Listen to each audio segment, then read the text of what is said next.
Estamos de regreso con CNN Chile Radio. La corporación 3xI, que colabora con nosotros acá en CNN Chile en distintos proyectos como el programa Pares Impares, va a llevar adelante el 27 de agosto próximo en el Estadio Juan Antonio Ríos en Independencia un encuentro llamado ¿Qué nos pasa? ¿Qué nos pesa? En torno al fenómeno de la migración. Queremos profundizar en lo que sustenta este encuentro y las miradas que están construyendo sobre migración con su director ejecutivo, Camilo Herrera, que nos acompaña acá en el estudio. ¿Cómo estás, Camilo? Muy Hola, bien, Camilo. muchas gracias. Bienvenido. Hola, Carola, hola, Sebastián. A ver, y junto a Criteria Research para la corporación 3xI se realizó este estudio los últimos días de julio del 2025. ¿Qué es lo que arroja en términos generales? ¿Cuál es el titular de este estudio sobre migración? Nosotros venimos hace ya 2 años mirando la polarización en Chile. Ustedes han sido unos aliados nuestros en mostrar el fenómeno, cómo la polarización va erosionando la cohesión social. Y en los distintos estudios que hemos hecho de polarización aparece la migración y la distancia entre los chilenos y los migrantes como uno de los focos de mayor crecimiento en polarización. Entonces quisimos ahondar en esa conversación, en ese entendimiento y ver qué están pensando los habitantes de Chile sobre el fenómeno de la migración. Hicimos este estudio con criterio que arroja cifras bien preocupantes, a mi entendimiento. Arroja que los chilenos crecientemente creemos que la población migrante es un problema y como no asumiendo que tenemos una nueva realidad, no asumiendo que hay 1.600.000 migrantes que llegaron a Chile, que se van a quedar acá, que sus hijos están yendo a nuestros colegios, que están pololeando con chilenos, que están aprendiendo a bailar cueca en nuestras escuelas, o sea que está pasando algo, pero sin embargo se produce una distancia entre eso que está pasando y la opinión pública que ve esto como un problema sin querer mirar que la situación está aquí entre nosotros. Ustedes exploran en esas causas las razones de por qué la ciudadanía tiene esa mirada, digamos, sobre la migración. Claro, lo que nosotros empezamos a ver a raíz del encuentro de migración, que hay una opinión pública que habla sobre la migración y la asocia a delincuencia, la asocia a problemas de falta de trabajo, a distintos relatos, en el norte a roba maridos, o sea, es bien grande la variedad. Sin embargo, cuando tú vas uno a uno y le preguntas a la persona, ¿conoce migrantes? Sí. ¿Cómo se lleva con los migrantes que conoce? La relación es muy buena.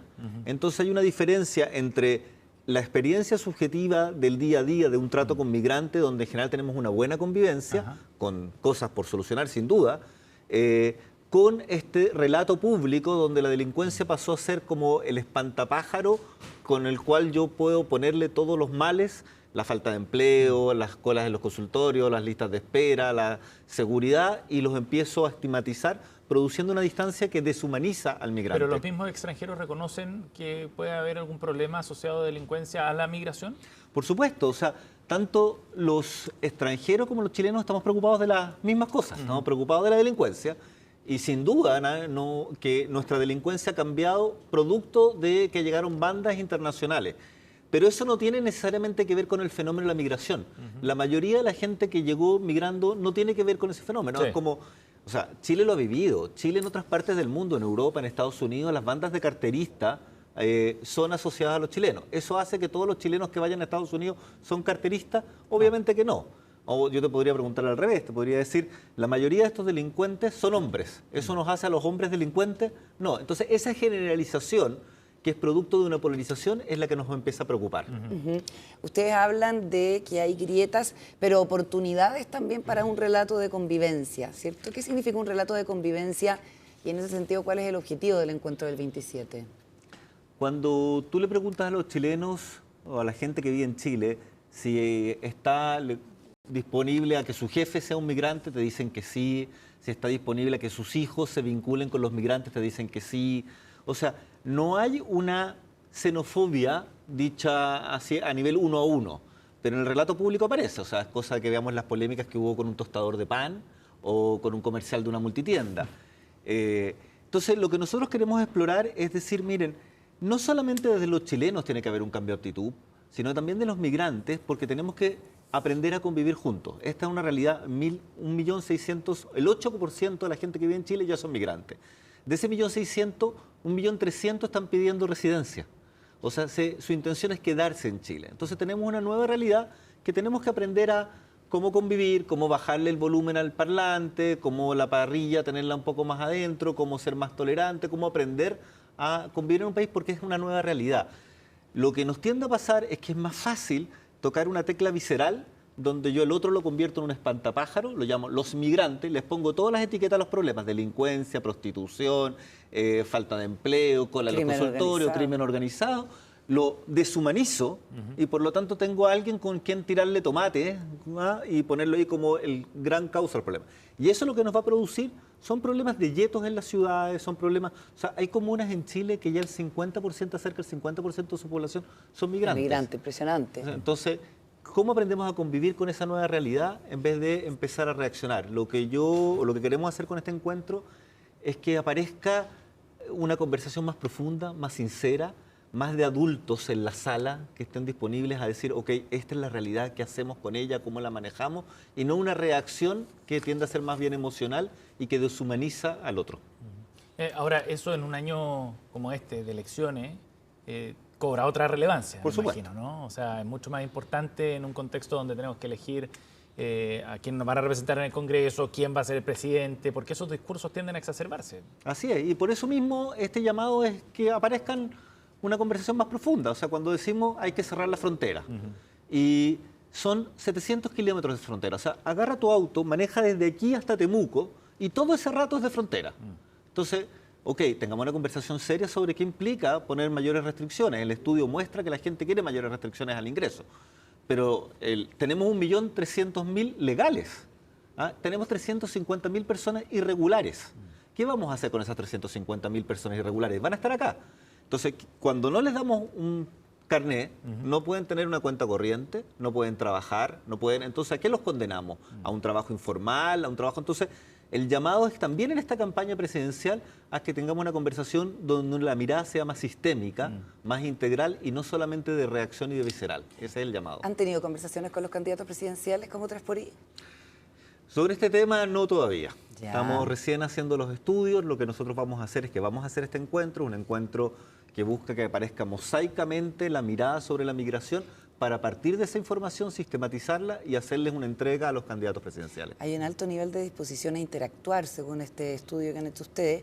Un 85% de los encuestados dijo estar dispuesto a trabajar o a estudiar con migrantes, un 81% a que sus hijos tengan amigos migrantes y un 70% a tener vecinos migrantes. Entonces, de nuevo, es importante remarcar lo que tú decías, que hay como en el uno a uno una buena evaluación de la relación con el migrante, pero en el colectivo una sensación de desconfianza que es creciente.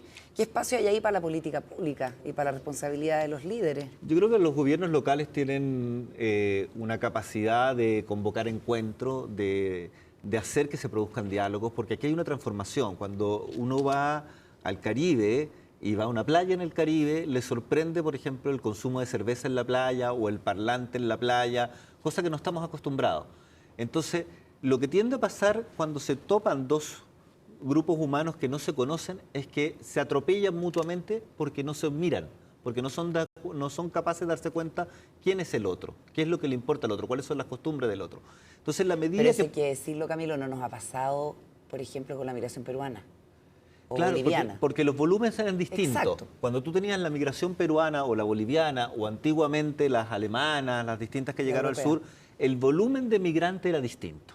Eran volúmenes que no se... Hoy día el 50% de la migración que tenemos venezolana. Pero no tiene que ver con los venezolanos, tiene que ver con que el volumen de venezolanos que llegaron. Ahí veíamos un estudio la semana pasada que dice que, producto del calentamiento global, el norte de Brasil va a llegar a 50 grados. Eso implica una migración a porta de brasileros a Chile tremenda en los próximos 10 años. Entonces, estos fenómenos nos van a seguir pasando y en estos volúmenes. Y no solamente es en Chile, los estudios internacionales muestran que cada vez que se producen migraciones tan masivas, el riesgo es que no se integren con la población, el riesgo es que se conviertan en verdaderos yetos, y eso es lo que deberíamos poner, el llamado que quiere hacer 3xI es que eso no nos pase, que busquemos la manera de construir una sociedad cohesionada con esta nueva realidad que nos toca vivir. Ahora, Camilo, si es que la experiencia subjetiva parece ser mucho menos conflictiva, ¿cierto? Y nos muestra que hay disposición a relacionarse, a trabajar, a convivir con los migrantes. Sin embargo, la percepción general parece ser de polarización, ¿no? Y ustedes hablan que este es un nuevo eje de polarización, el de los flujos migratorios. ¿Cómo esa brecha, o qué alimenta más bien esa brecha, esa distancia entre una cosa y otra? ¿Qué es lo que genera que esa percepción ciudadana más amplia sea tan distinta a la experiencia individual? Una buena pregunta. Yo creo que tenemos un fenómeno que las redes sociales amplifican, porque vivimos en pequeñas burbujas donde donde el algoritmo está hecho para despertarme el miedo o la rabia. Entonces, en las burbujas que nos vamos metiendo, alimentadas también por los medios de comunicación, como cuando titulamos, cuando la responsabilidad que tenemos en construir ese imaginario, hacen que yo te pregunto nuevamente, tú, ¿qué opinión tienes de los migrantes? No, un desastre, no son un aporte, es la delincuencia. Pero ¿conoces a un migrante? Sí. La persona que cuida a mi papá, la persona que me atiende al restaurante, un compañero de mi hijo en el colegio, y con todos ellos tengo excelente relación.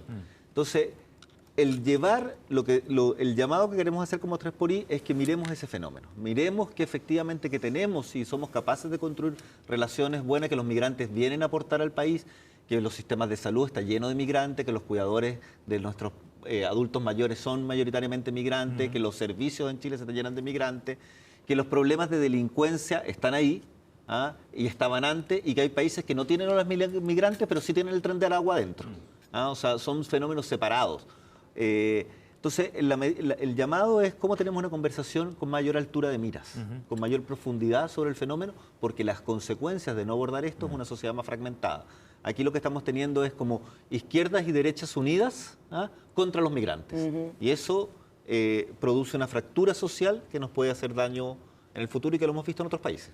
Y de nuevo, desde las políticas públicas, de repente se toman decisiones en favor de los migrantes, sobre todo de los niños migrantes, para proteger su derecho a la salud y a la educación, que es algo que en el estudio se ve que los chilenos apoyan, pero que muchas veces se traduce como se quedan con los cupos en los jardines infantiles, tú lo comentabas, o hacen que bajen nuestros sueldos. Son mitos, porque también la gente puede actuar con prejuicio, pero también actúa de manera racional frente a hechos de la realidad, ¿cierto? Sin duda que no son mitos, tienen cosas que tienen juicio de realidad. Lo que pasa es que ponemos solamente el acento en eso, o sea, no miramos... O sea, yo me imagino que a esta altura de la política pública entendemos que la salud y la educación para los niños debería ser un derecho para todo el mundo, claro, y que no está en cuestionamiento. Sí. Igual llama la atención que así todo hay... solo el 62% está de acuerdo con eso, y un 40% que no está de acuerdo que le demos salud y educación a los migrantes, ¿ya? Pero dicho eso, efectivamente tú tienes en las sociedades, cuando llegan los migrantes, es gente que migra con ganas de trabajar, que los adultos mayores generalmente se quedan en los países, por lo tanto los que migran son los que pueden migrar. Claro. La gente no está migrando por voluntad, o sea, está migrando porque tiene una situación en su país que los obliga a migrar. Y eso...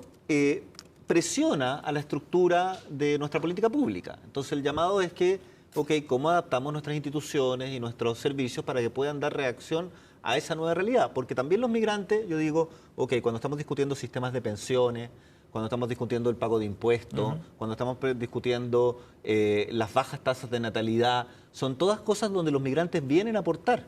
Entonces miremos el vaso desde los dos lados. Sí. Para tener una mirada más completa. Interesante estudio, está disponible también en el sitio web de 3xI.cl. Exactamente. Gracias por haber venido, Camilo. Muchas gracias. Camilo. Bien.